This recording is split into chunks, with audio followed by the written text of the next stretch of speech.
वेङ्कटेशाय श्री गणेशाय नमः। श्री सीतारामाभ्यां नमः। श्री हनुमते नमः। श्री उमापते नमः। श्री गुरुवे नमः। सब संतन की जय जय जय जय सीताराम। राधे राम। जय जय राधे श्याम।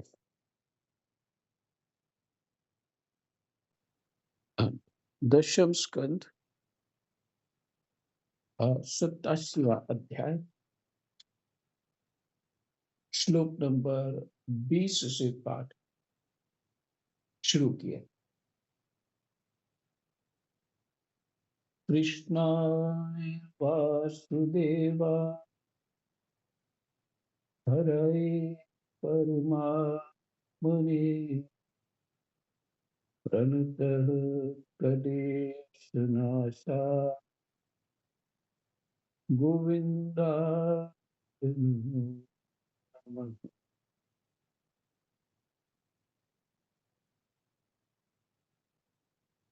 श्रुतियां क्या कह रही? प्रभु, जीव जिन शरीरों में रहता है वे उसके कर्म के द्वारा निर्मित होते हैं और वास्तव में उन शरीरों के कार्य कारण रूप आवरणों से वह रहित है।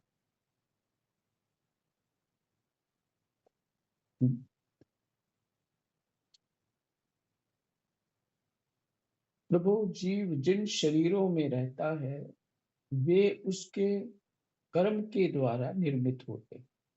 जो भी शरीर मिला, जो भी स्थिति मिली, वो मेरा ही तो प्रारब्ध है। जो भी व्यक्ति मिले, सज्जन मिले या दुर्जन मिले, वो मेरा ही प्रारब्ध है। तो किसको दोष दे?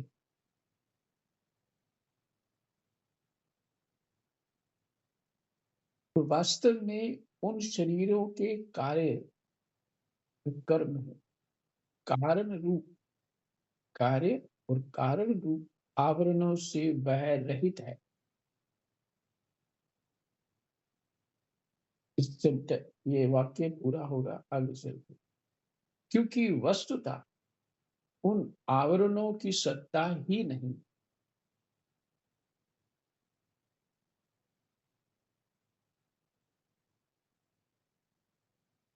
अब ये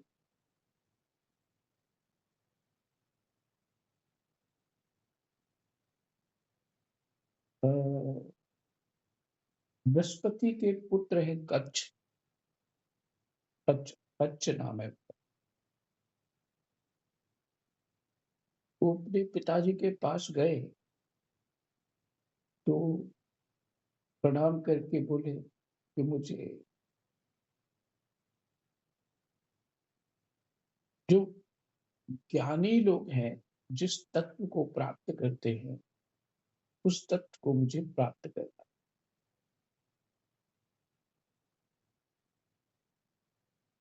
तो बृहस्पति जी ने कहा ठीक है,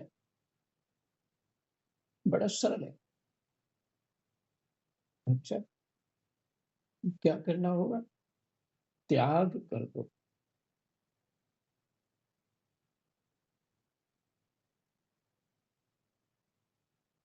तो त्याग पूरे घर ही छोड़ दिया और जंगल में घूमने लगे।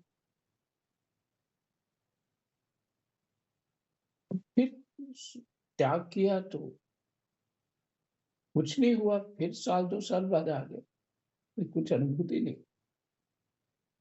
तो बृहस्पति कहते हैं बेटा, सब कुछ त्याग कर। तो ठीक है, तो उन्होंने सब कुछ अपने वस्त्र भी उतार दिए, लंगोटी में रह गए। फिर साल 2 साल बीत गए, अचानक बृहस्पति पहुँचे। उस बड़ा प्रसन्न हुआ कच्छ और प्रणाम किया। तो कहा, बेटा बेटा ठीक है। कहते, नहीं पिताजी, उस तत्व की प्राप्ति नहीं हुई, मुझे तो कुछ अनुभूत नहीं हुआ।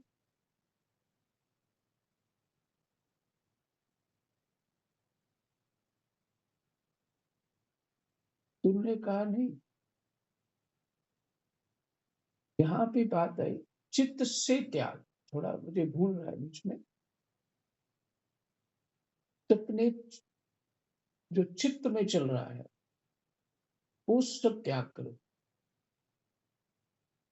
अब देखिए, ये बात पहले भी कह सकते थे, लेकिन उसको समझ, वो दृढ़ समझ देने के लिए ये तरीका है। ऐसे नहीं हो सकता है कि किसी को, उसके पिता बृहस्पति है और वो मंत्र समझा देंगे तो बेटा भी वैसा हो जाएगा, नहीं। उसके आवरणों को जीव ने स्वतः ही दूर करना है।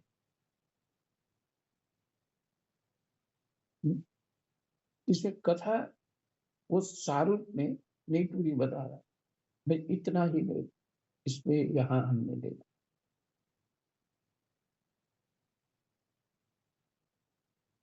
वो अंत में ये था कि तुम जो छोड़ने की भावना का ही त्याग कर दो, इस तरह का था। मैं देखा नहीं, थोड़ा सा विस्मृत हो गया, मैं इसको देखूंगा। शब्द वैसे दिमाग में घूमता रहेगा, समय पे प्रकट नहीं होता।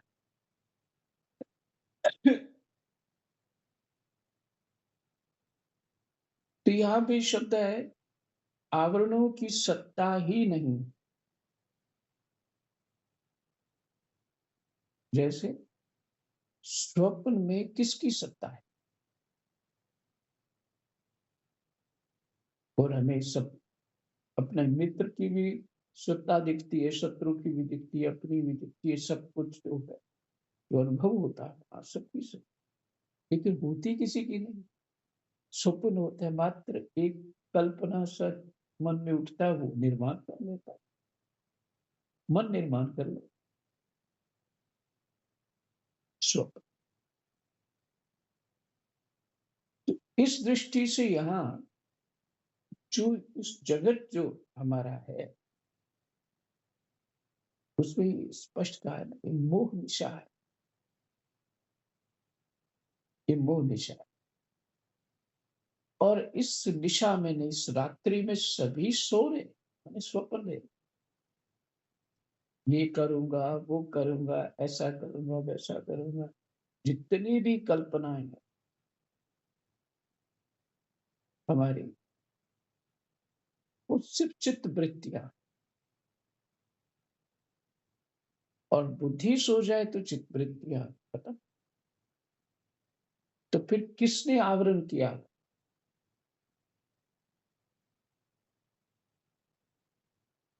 तो आवरण,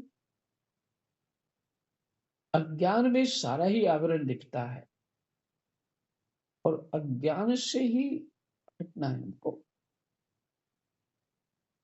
तो सारे आवरण आवरण जो है समाप्त हो जाएंगे। इसलिए कह रहे हैं, तत्वज्ञानी पुरुष ऐसा कहते हैं कि समस्त शक्तियों को धारण करने वाले आपका ही वह स्वरूप है। तत्वज्ञानी पुरुष ऐसा कहते हैं कि समस्त शक्तियों को धारण करने वाले आपका ही वह स्वरूप है। स्वरूप होने के कारण अंश ना होने पर भी उसे अंश कहते हैं।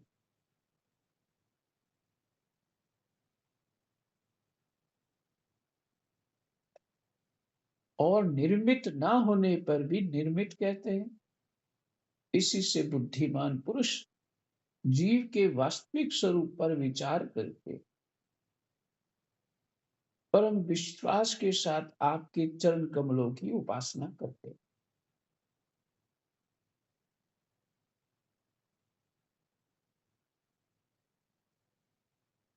स्वरूप होने के कारण, आपका स्वरूप होने के कारण, अंश ना होने पर भी उसे अंश कहते हैं।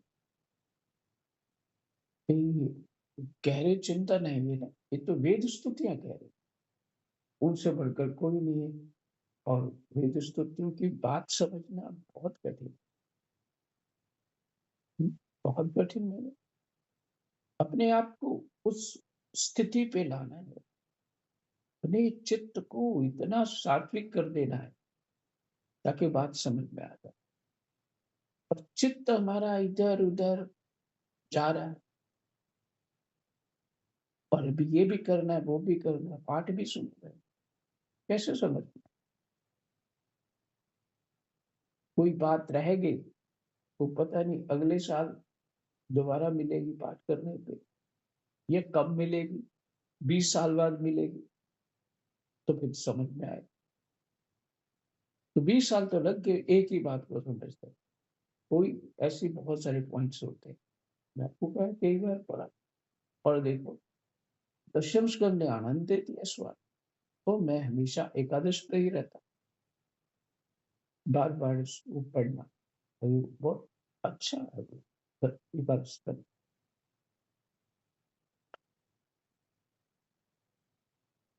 तो तत्वज्ञानी पुरुष ऐसा कहते हैं कि समस्त शक्तियों को धारण करने वाले आपका ही वह स्वरूप है। स्वरूप होने के कारण अंश ना होने पर भी उसे अंश कहते हैं, और निर्मित ना होने पर भी निर्मित कहते हैं। इसी से बुद्धिमान पुरुष जीव के वास्तविक स्वरूप पर विचार करके परम विश्वास के साथ आपके चरण कमलों की उपासना करते हैं।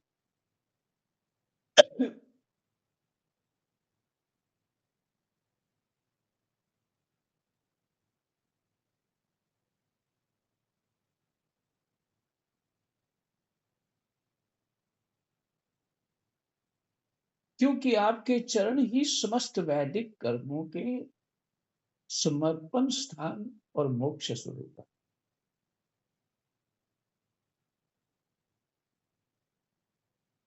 आनंद हो गया, सुन, फिर से सुन लीजिए।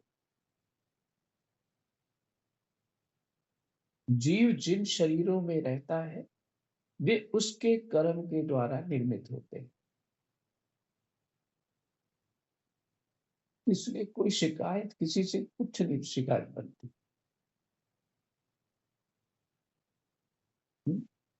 मूर्खता के सिवाय कुछ नहीं है कि हमारा रोना धोना जो है ना, मूर्खता। और ये अब कह देते हैं नहीं, मेरे दुख दूर हो गए, फलाने ने कर दिए, ढमकाने ने कर, इधर मत्था टेका उधर मत्था। बिना ज्ञान के बिना विचार के दुख दूर हो ही नहीं सकता। बिना सत्संग के विवेक नहीं हो सकता, और विवेक के बिना दुख दूर हो ही नहीं सकता। क्योंकि हम अपने ही स्वभाव में पड़े रहेंगे, तो जो पूर्व जन्म का स्वभाव था उसी के कारण तो हमें ये दुर्दशा प्राप्त हुई।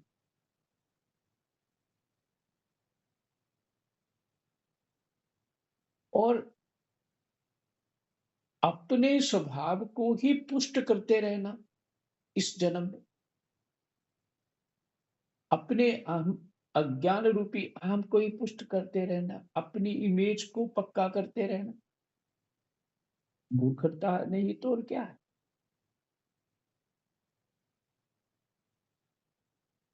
जो पिछले कर्म थे उसके कारण मैं यहाँ पहुंचा, और फिर अच्छा, कुछ तो कुछ कमी रही होगी ना। मुझे वो तत्व क्यों प्राप्त नहीं हुआ? कुछ तो कुछ कमी रही है। और फिर यहाँ आके भी मैं इस जन्म को प्राप्त करके भी सब साधन से माने सब स्थितियों से संपन्न होके भी मैं किसका इंतजार कर रहा हूँ?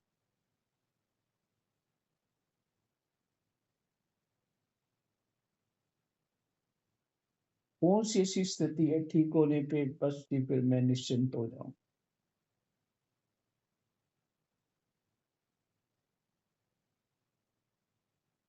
अगर 12 बजे प्रसाद पाता हूँ तो 3-4 बजे मुझे फिर चाय चाहिए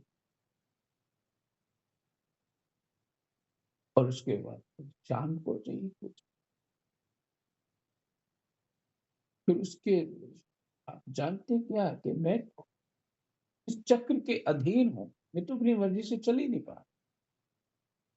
ना मैं विश्राम कर सकता हूँ अपनी इच्छा से, ना अपनी इच्छा से जाग सकता हूँ, ना अपनी इच्छा से सो सकता हूँ।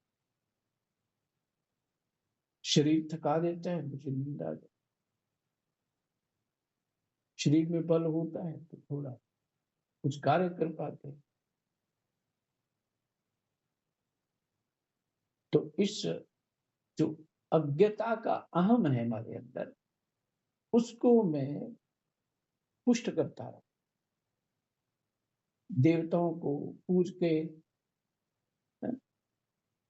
तो भी पुष्ट करता रहा। ये ये जो कई तरह के आप मैं बोला नहीं चाहता, ये कई तरह की हमने ऐसी मिथ्या बुद्धि बना रखी है। ऐसा करने से ये हो जाता है, फलाना ये कर देता है, वो ये कर देता है, मेरे दुख दूर कर। दुख दूर नहीं करे, दुख में पक्का कर देता है कि बस यही इधर ही बैठे रहो। विमान पक्का कर दिया, तुम्हारा अज्ञान पक्का कर दिया, बैठे रहो। हाँ?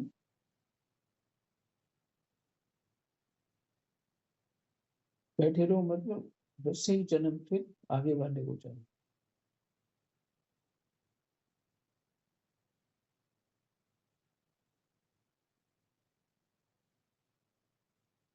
जीव जिन शरीरों में रहता है वे उसके कर्म के द्वारा निर्मित होते हैं और वास्तव में उन शरीरों के कार्य कारण रूप आवरणों से वह रहित है। वास्तव में मैंने ज्ञान में, अज्ञान में नहीं, ज्ञान में वास्तव में ये नहीं।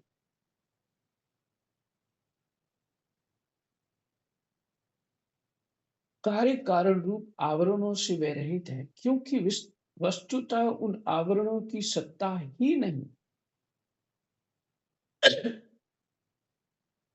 तो स्वप्न बता अपने आप ही हट जाए।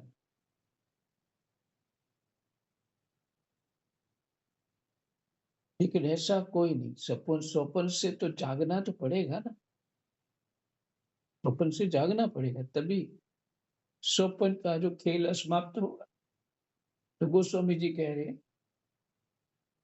जानिए जीव जब जागा, जब सब विषय विलास विरागा। ये तुम्हारी जो रुचियां है ना, ये विषय विलास है। ये तुम्हारी चित्त वृत्तियां हैं जो विषय विलास है।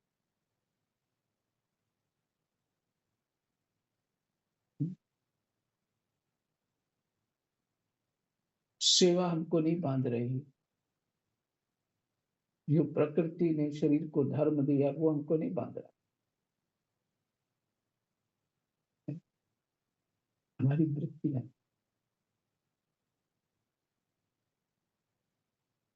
हमारी इच्छाएं हमको बांध रही। और इच्छाएं ज्ञान अज्ञान से संपन्न पूरी तरह। ज्ञान से नहीं, ज्ञान हो जाती इच्छा ही नहीं होती। मैंने तो भजन ही करना है, कर भी रहा हूँ, बस बच्चों का ये कार्य हो जाए तो मुझे शांति मिल जाए, फलाना जी हो जाए। मुझे शांति मिल जाए। तो मतलब ये है कि जब तक वो नहीं हुआ तुम्हें शांति नहीं आने वाली, और वो होगा कि नहीं होगा, ठीक है, तुम्हारी इच्छा जो वही भगवान पूरी कर देंगे। बैठे रहो। क्योंकि वस्तुतः उन आवरणों की सत्ता ही नहीं है। तत्वज्ञानी पुरुष ऐसा कहते हैं कि समस्त शक्तियों को धारण करने वाले आपका ही वह स्वरूप है।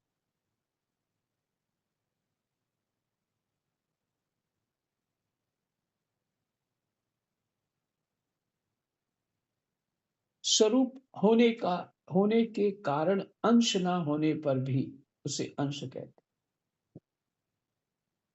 हैं। इसे रामायण में भी है कि ईश्वर अंश जीव अविनाशी, ये शब्द आए। चेतन अमल सहज सुख राशि। और निर्मित ना होने पर भी निर्मित कहते हैं। इसी से बुद्धिमान पुरुष जीव के वास्तविक स्वरूप पर विचार करके परम विश्वास के साथ आपके चरण कमलों की उपासना करते हैं। अंश समझाने के लिए शब्द।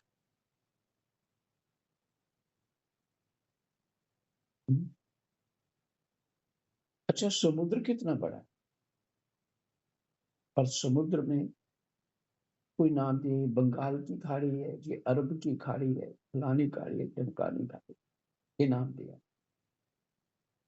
पानी तो एक ही है ना।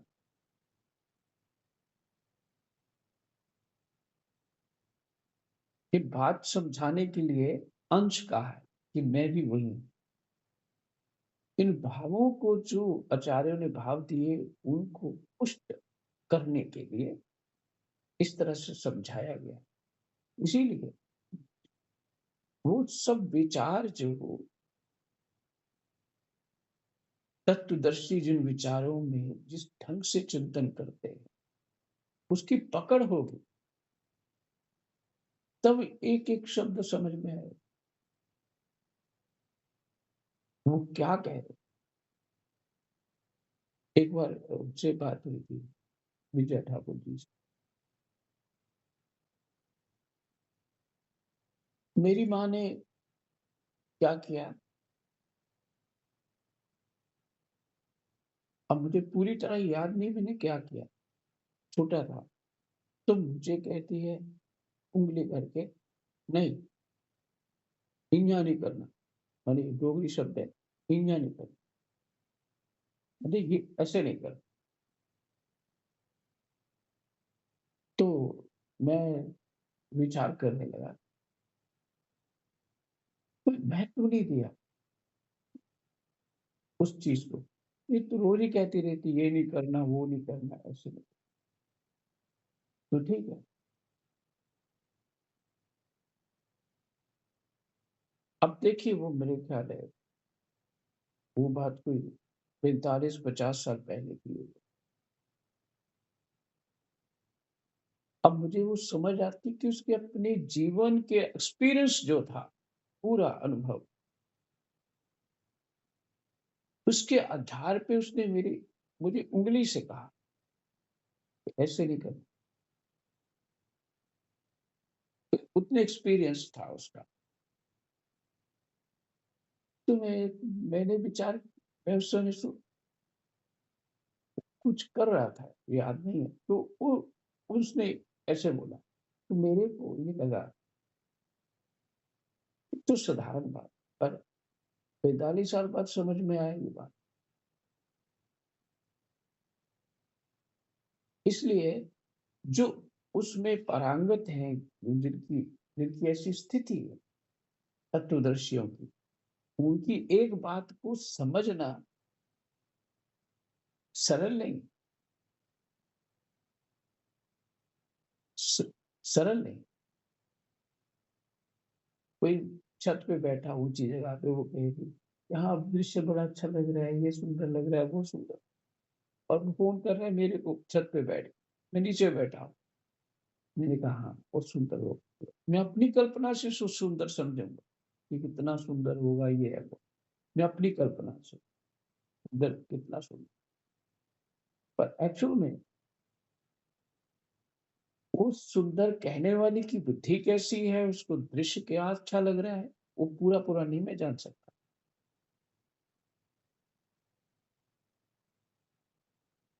तो मैं अपनी कल्पना से कि हाँ, ऊपर का ऐसा सुंदर, मेरे ख्याल में ये दृष्टांत ठीक है। तो इसलिए उन अनुभूतियों को, इस साधना जो है ना, ये हमें उस स्थिति पर सही जगह, सही विचार में खड़ा करे। ऐसे नहीं भागवत जी फटाफट पढ़ा, रामायण भी पढ़ ली, गीता पढ़ ली, सब पढ़ लिया। हाँ जी, पता है सब कुछ। हाँ, चौपाइयाँ भी सुनाने लग गए, गीता के श्लोक भी सुनाने लग गए, भागवत की भी सुनाने लग गए, सारी कथाएँ सुना दिया। बिल्कुल। पर उससे अनुभव क्या हुआ? जो भागवत कह रही है कि इससे जीव मुक्त हो जाता है, निर्भय हो जाता है, भगवत प्राप्ति हो जाती है, वो हुआ कि नहीं हुआ? कि खाली भागवत ही याद करके बैठ गए।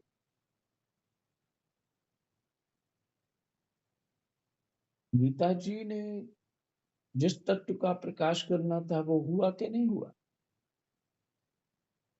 रामायण जी ने जो, रामायण जी जो वेद का अर्थ है, पूरा रामचरित्र जो है वेद का अर्थ,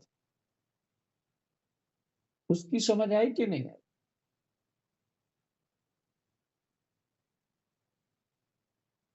तो फिर कोई 2-4 चौपाइयाँ सुना देंगे हमको आगे से। इसलिए यहाँ पे ये दृष्टि है कि अंश होते, अंश कहा गया है, पर अंश है नहीं। पूर्ण रूप से तुम उसी में हो। जैसे मछली जल में ही उत्पन्न होती है, जल में ही रहती है। वो, वो अंडा भी पैदा उसमें होता है, सब कुछ उसी में होता है, जल में ही रहता है। जल से भिन्न कहाँ से? फिर जल वैसे चल नहीं पाता जैसे मछली चल पाती। तो भिन्नता जो दिख रही है वो है नहीं, तत्व रूप से और स्थूल दृष्टि से तो दिख रही है।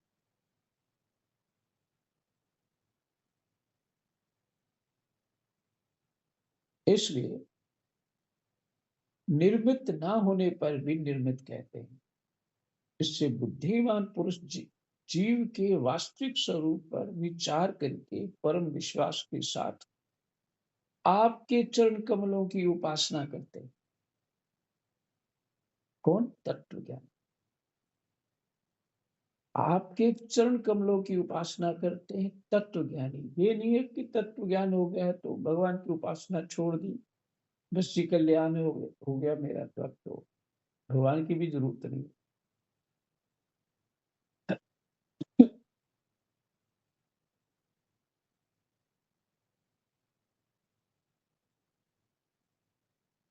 क्योंकि आपके चरण ही समस्त वैदिक कर्मों के समर्पण स्थान और मोक्ष स्वरूप।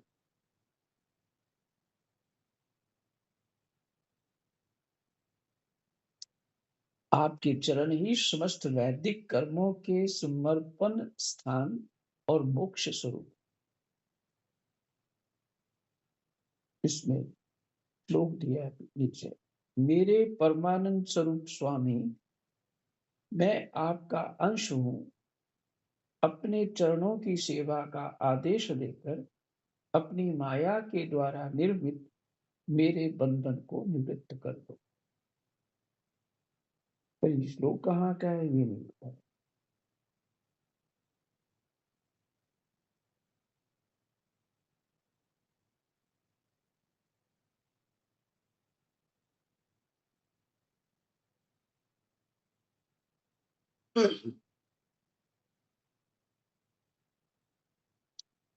भगवान परमात्म तत्व का ज्ञान प्राप्त करना अत्यंत कठिन है।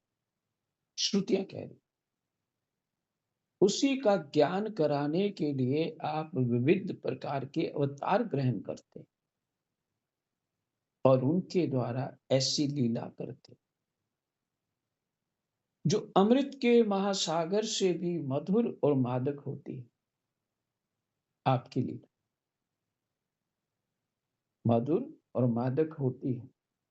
जो लोग उसका सेवन करते हैं, आपकी लीलाओं का माने सुनते हैं, उनकी सारी थकावट दूर हो जाती है। वे परमानंद में मग्न हो जाते हैं। कुछ प्रेमी भक्त तो ऐसे होते हैं जो आपकी लीला कथाओं को छोड़कर मोक्ष की भी अभिलाषा नहीं करते।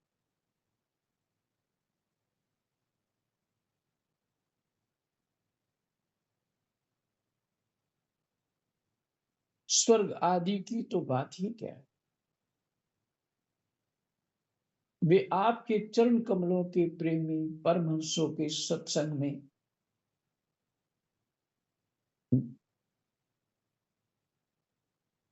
ऐसे आपकी लीला कथा को छोड़ करके मोक्ष की भी अभिलाषा नहीं करते।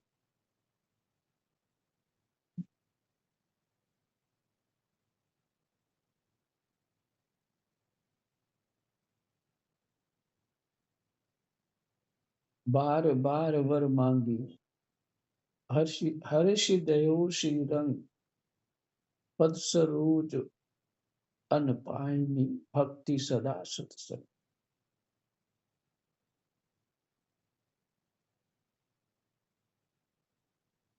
स्वर्ग आदि की तो बात ही क्या है।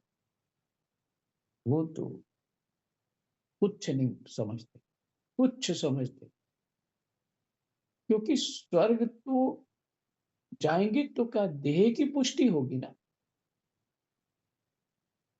भाई सुख लोगे तो देह में ही देह देह से सुख होगा, चाहे किसी प्रकार का देह सूक्ष्म हो, तो देह को ही पुष्टि होगी, यानी अज्ञानता बढ़ेगी, तो उनकी दृष्टि तो स्वर्ग तुच्छ है। वे आपके चरण कमलों के प्रेमी परमहंसों के सत्संग में जहां आपकी कथा होती है, इतना सुख मानते हैं कि उसके लिए इस जीवन में प्राप्त अपनी घर गृहस्थी का भी परित्याग कर देते।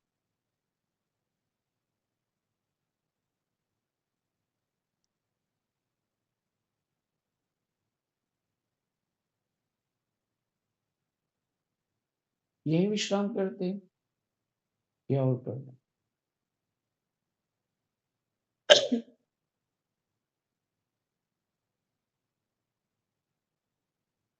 जय जय सीताराम। राधे श्याम।